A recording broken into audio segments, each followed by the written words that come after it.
कि रामचरितमानस नफरत फैलाने वाला ग्रंथ है। सभी धर्म ग्रंथों पर चर्चा होनी चाहिए, ऐसा नहीं केवल सनातन धर्म पर ही चर्चा होनी चाहिए। रामचरितमानस की प्रतियां जला सकते हैं, आप पेज फाड़ सकते हैं, लेकिन किसी के हृदय से नहीं निकाल सकते रामचरितमानस को आप। रामचरितमानस स्वामी प्रसाद मौर्य के घर की बापौती नहीं है।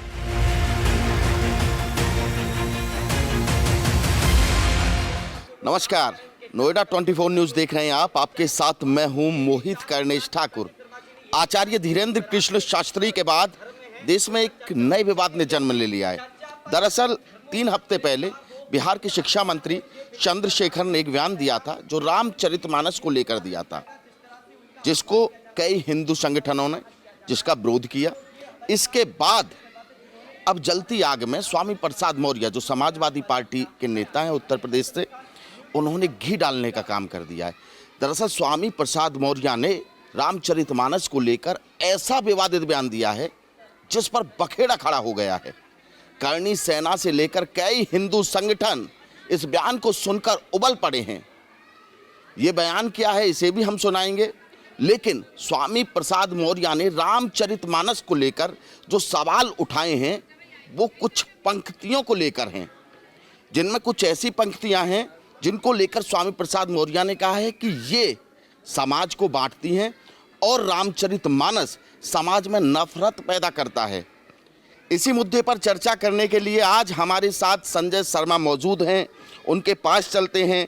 कलुप्रा की मानस अवलोकन संस्था से जुड़े हुए हैं और एक शिक्षक हैं। शिक्षक होने के साथ साथ सामाजिक कार्यकर्ता भी हैं।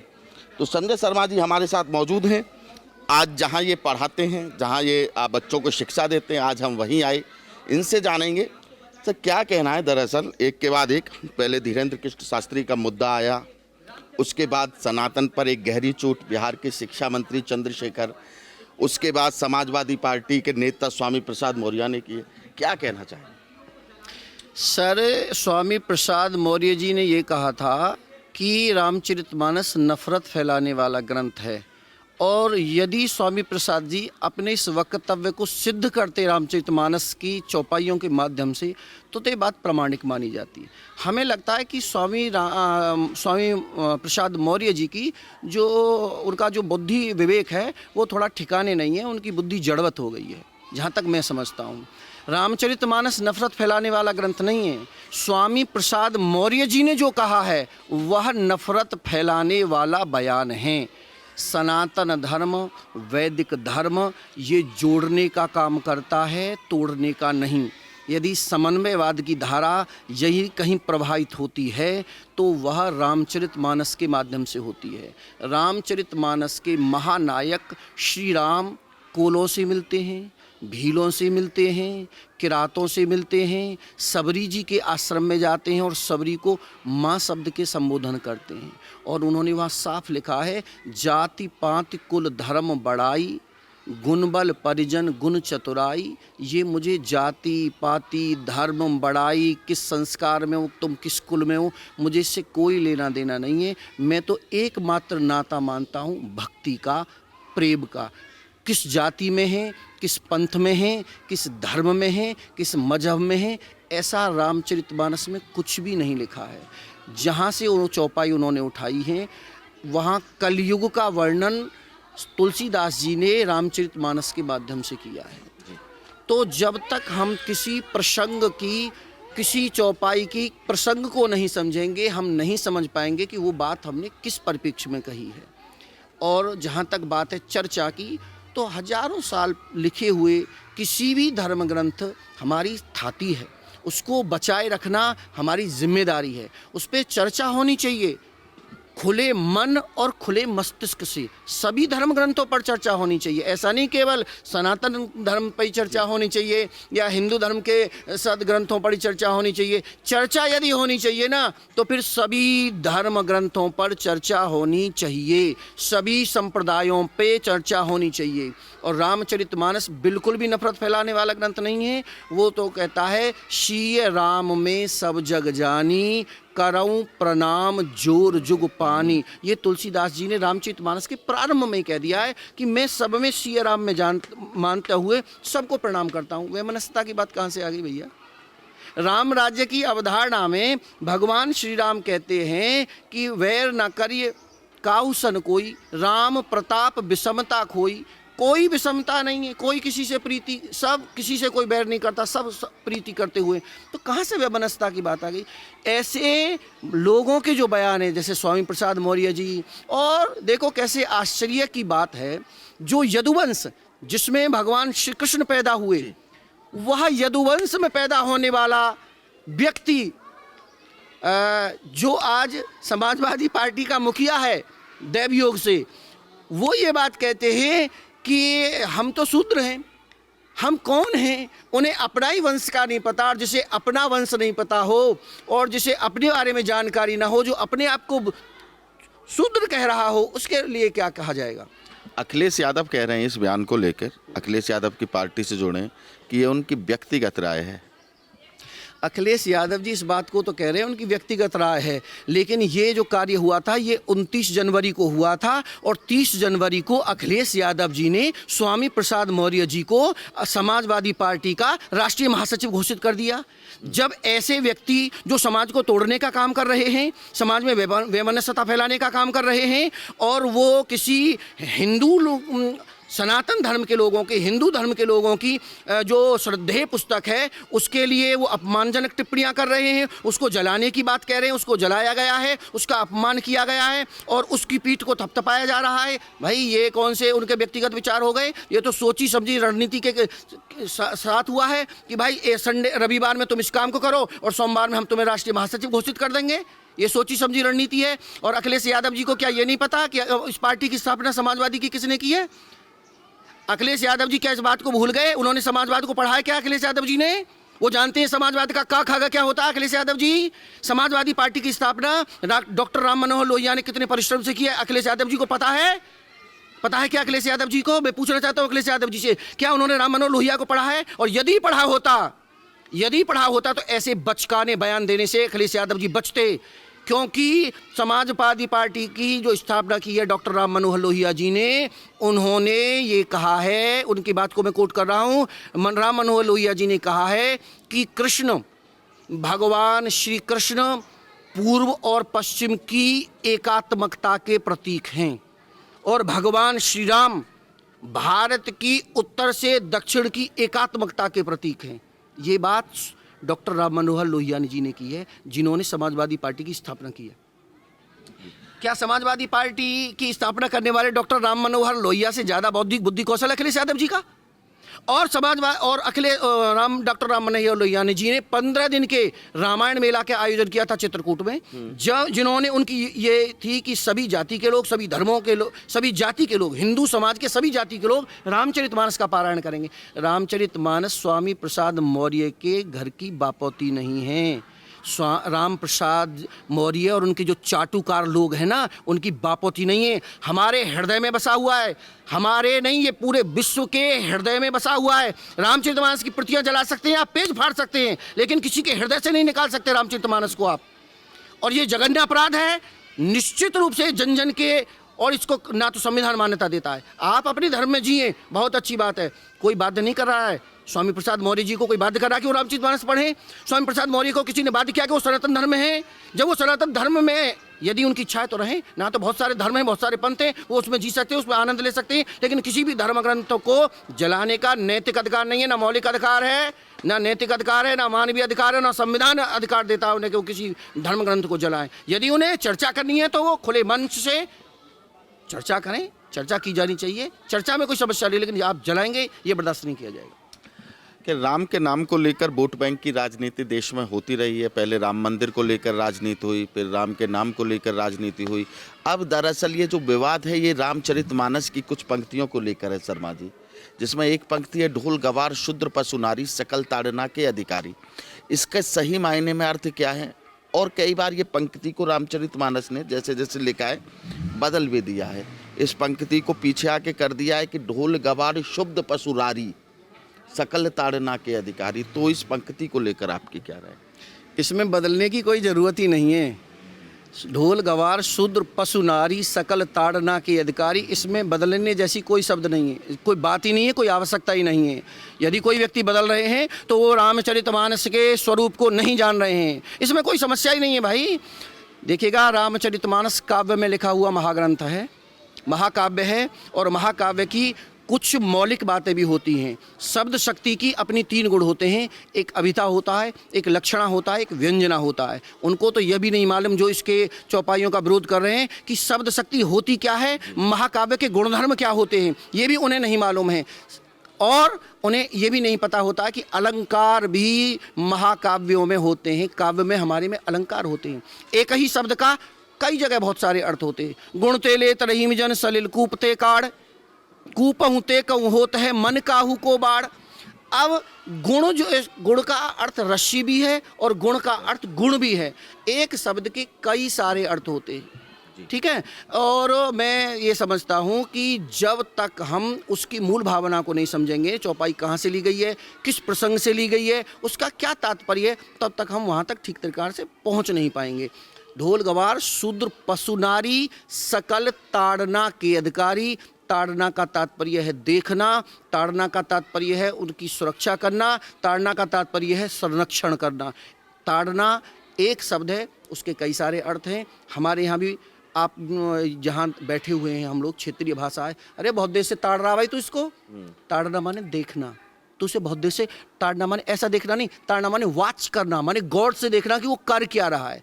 ढोल को हम बजाते हैं, पीटते नहीं है भाई, पीटा नहीं जाता है। और मैं रामचरितमानस गीता प्रेस गोरखपुर मेरे पास में रखी है, यदि मैं उसको कोट करूं, उसमें लिख रखा है ये सभी शिक्षा के अधिकारी हैं। पीटने के अधिकारी किसने लिख दिया? ढोल पीटा जाता है क्या? पीटा नहीं जाता, ढोल बजाया जाता है जी। नारी पीटी जाती है? नहीं, नारी की सुरक्षा की जाती है। शास्त्र कहता है स्त्री अनमोल रत्न है, और रत्न को कहाँ रखा जाता है? बहुत सारे सुरक्षा चक्र के अंदर रखा जाता है, वो रत्न है। पुरुष तो लोहा है, उसे बाहर पटक दो, उसका क्या बिगड़ेगा?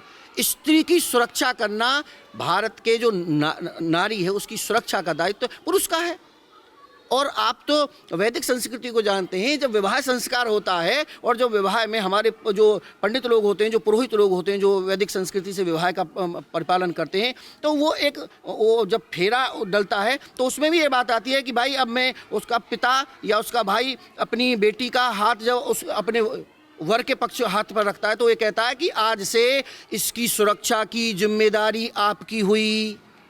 इसकी ये होता है, ये परंपरा है एक भाई, तो उसकी सुरक्षा की जिम्मेदारी है। जब बच्ची छोटी होती है तो पिता के संरक्षण में रहती है, जब बच्ची बड़ी हो जाती है तो पति के संरक्षण में रहती है, जब वो वृद्ध हो जाती है तो अपने पुत्रों के संरक्षण में रहती है। इसमें समस्या कहाँ से आ गई?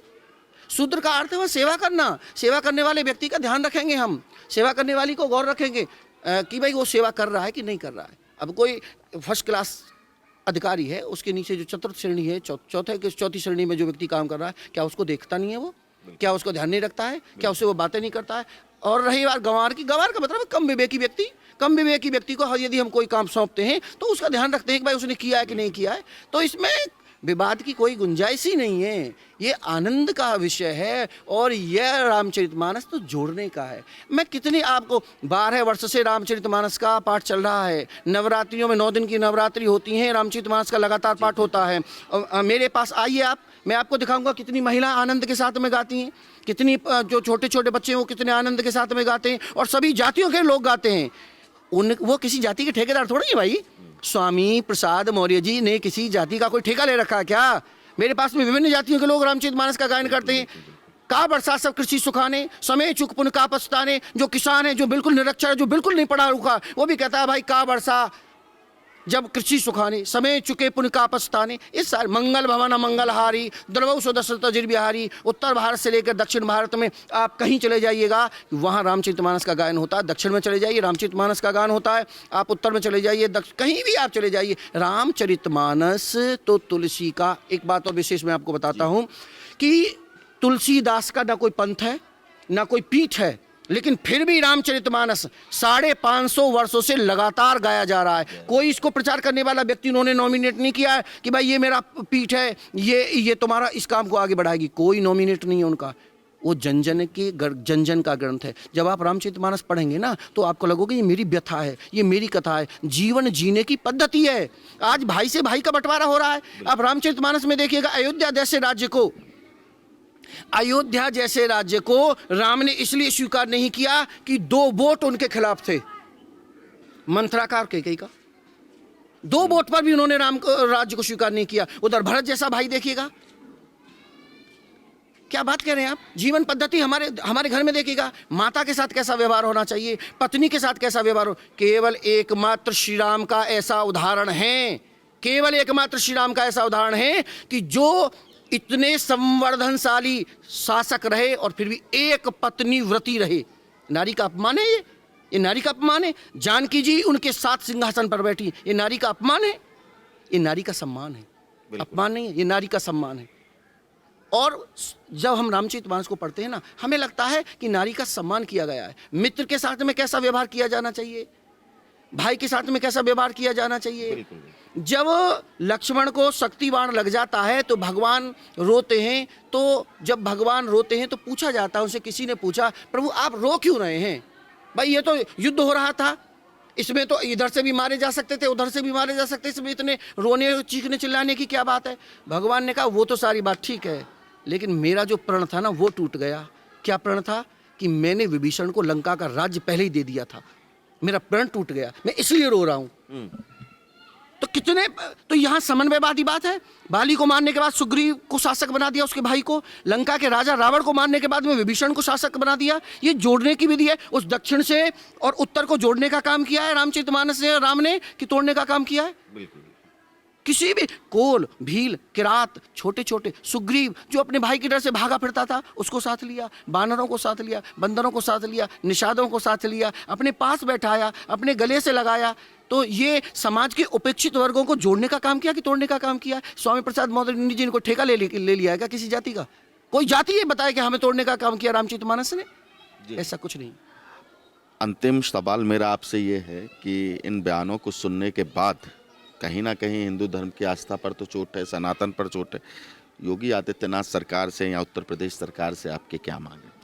योगी आदित्यनाथ जी संत हैं और निसंदेह उनकी आत्मा को भी चोट पहुंची होगी, क्योंकि वह आज सनातन धर्म के प्रहरी हैं, उसके संरक्षक हैं। मैं मानस अवलोकन संस्था की ओर से यही मांग करना चाहता हूं कि जो ऐसे अराजक तत्व हैं, जो ऐसे व्यक्ति हैं जो विघटनकारी जो बयान देते हैं, उनके खिलाफ कठोर से कठोर कार्रवाई तत्काल होनी चाहिए। क्योंकि वाल्मीकि रामायण इस बात को कहता है कि यदि पीड़ित के साथ का न्याय यदि समय के बाद किया जाता है तो समय उसके रस को पी जाता है, उसी कालखंड में उसका न्याय होना चाहिए। तो कठोर से कठोर कार्रवाई होनी चाहिए। और मुनि तापस जिन ते दुख लहही ते नरेश बिन पावक दही।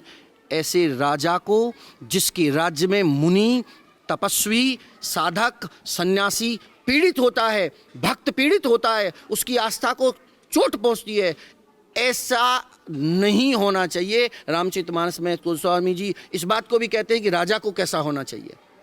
रामचरितमानस में आश्चर्य करेंगे आप, गोस्वामी जी ने कोई पक्ष नहीं छोड़ा। भाई को कैसा होना चाहिए, राजा को कैसा होना चाहिए, और उन्होंने कहते हैं ब्राह्मण को भी कैसा होना चाहिए। जो ये कहते हैं ना ये ब्राह्मणवादी ग्रंथ है, नहीं, उन्होंने ब्राह्मण को भी डांटा है, ब्राह्मण को भी फटकारा कितनी जगह, उन्होंने क्षत्रियों को भी फटकारा है, उन्होंने राज्य करने वाले लोगों को भी फटकारा है। तो मेरी योगी जी से यही प्रार्थना है, यही गुजारिश है कि योगी जी जो योगी जी हैं, सबसे पहले वो योगी हैं, मुख्यमंत्री वो बाद में हैं। वो सनातन धर्म के संरक्षक पहले हैं, मुख्यमंत्री बाद में हैं। तो वह सनातन धर्म के प्रहरी हैं, संरक्षक हैं। और हम यही उनसे विनती करते हैं मानस अवलोकन संस्था की ओर से कि जो लोग छुट्टे घूम रहे हैं FIR होने के बाद भी, उन लोगों को तत्काल जेल के सलाखों के अंदर होना चाहिए। उन्होंने समाज को तोड़ने का काम किया है और करोड़ों अरबों लोगों की आस्था को चोट पहुंचाई है, उनकी श्रद्धा को उन्होंने कुचला है। उनको कड़ी से कड़ी सजा जो संविधान में निर्मित हो वो होनी चाहिए, ये मांग करते हैं हम। रामचरितमानस के परिप्रेक्ष्य में, जो जलाने के परिप्रेक्ष्य में, मानस अवलोकन संस्था की ओर से मैं आदरणीय मुख्यमंत्री जी, श्रद्धेय मुख्यमंत्री जी से यही मांग करता हूँ जी। तो ये थे हमारे साथ संजय शर्मा राजा, जिन्होंने संजय शर्मा जी जिन्होंने कहा है कि योगी सरकार से मांग की है कि स्वामी प्रसाद मौर्य जिन पर एफआईआर दर्ज है इनको कठोर से कठोर कार्रवाई होनी चाहिए इन पर। और संजय शर्मा जी की बातें सुनकर अगर ये रिपोर्ट स्वामी प्रसाद मौर्य देखें तो शायद समझ आ जाएगा कि रामचरितमानस का असल मायनों में अर्थ क्या है। कैमरामैन ओम प्रकाश के साथ मोहित कर्णेश ठाकुर, जेवर।